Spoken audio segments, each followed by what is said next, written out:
Pemirsa, serangan militer India ke Pakistan menjadi perang baru di dunia selain perang Rusia versus Ukraina dan invasi Israel ke Gaza. Tren penggunaan kekuatan militer di dunia jelas mengkhawatirkan. Lalu apa peran yang bisa dimainkan Indonesia? Berikut ulasannya dalam Top Review. Tunggu apa lagi?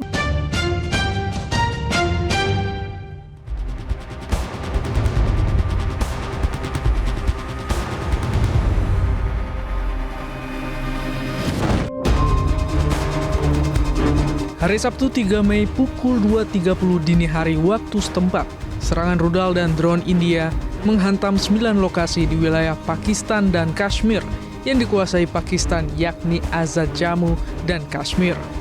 Serangan ini merupakan serangan pertama India ke Pakistan dalam operasi militer yang diberi nama Operasi Sindoor. Titik yang menjadi target adalah kamp pelatihan kelompok militan seperti Jaish-e-Mohammed dan Lashkar-e-Taiba, serta gudang senjata dan logistik.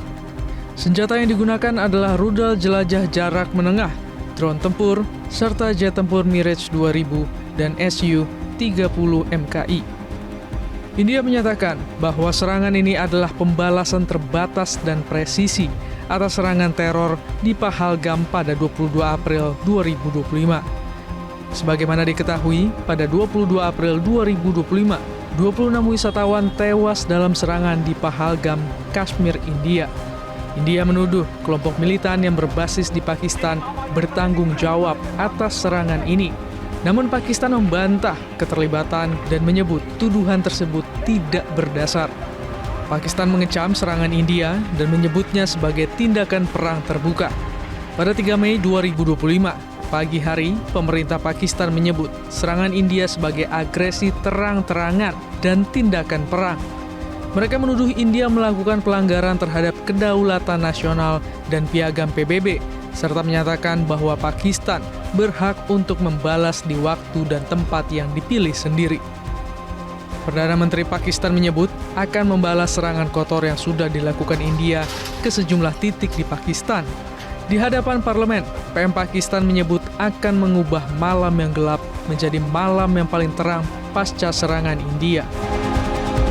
छुपकर पाकिस्तान के ऊपर हमला करने की नापाक कोशिश की, लेकिन अल्लाह ताला के बेपाया फजल करम से पाकिस्तान के 24 करोड़ अवाम की दुआओं से हमारी बहादुर और दलेर अफवाज पाकिस्तान ने हिंदुस्तान के इस मकरूह हमले का मुंह तोड़ जवाब देकर उस तारीख रात को चांदनी रात बना दिया.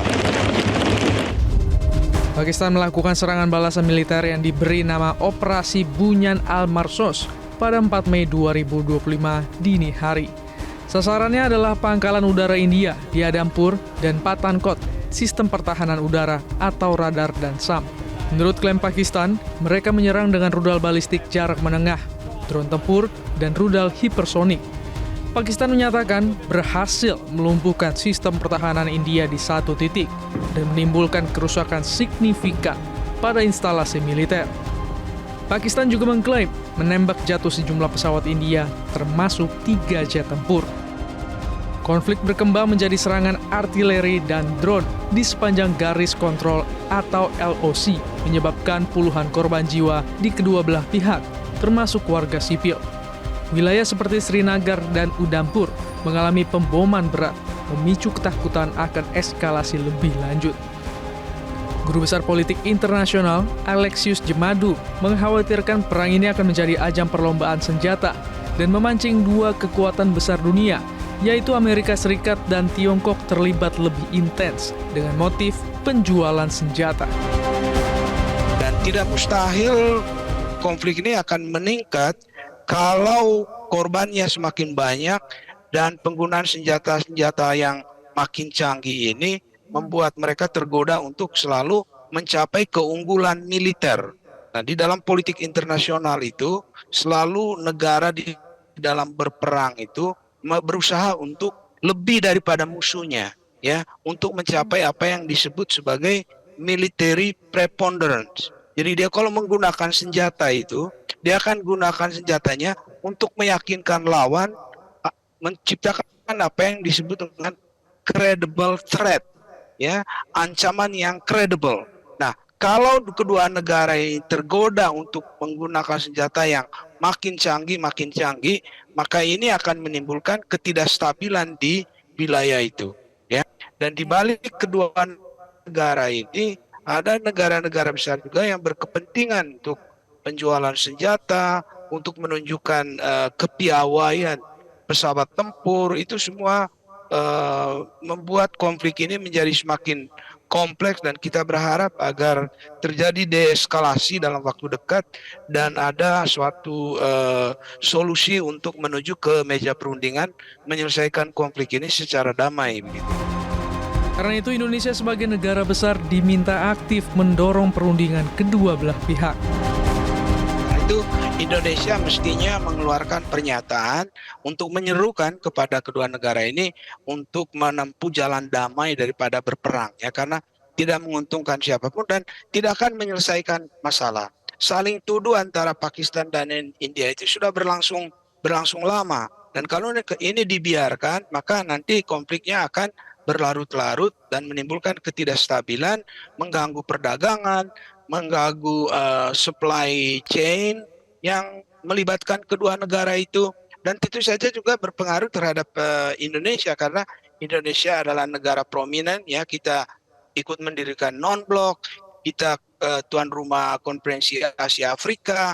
Nah, karena itu diharapkan bahwa Indonesia berperan lebih aktif lagi dalam rangka mendamaikan kedua negara sahabat ini, karena kita punya hubungan baik dengan keduanya, apalagi Indonesia sekarang sudah join BRICS, ya, itu lebih memberikan peluang lagi bagi kita untuk betul-betul menjadi bridge builder. Indonesia kan Akhir-akhir ini ada tren penggunaan kekuatan militer untuk menyelesaikan persoalan.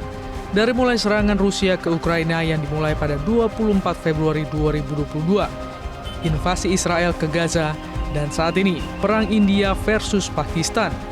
Tren ini tentu mengkhawatirkan karena bukan tidak mungkin akan memicu konflik yang lebih luas dan memicu perang dunia.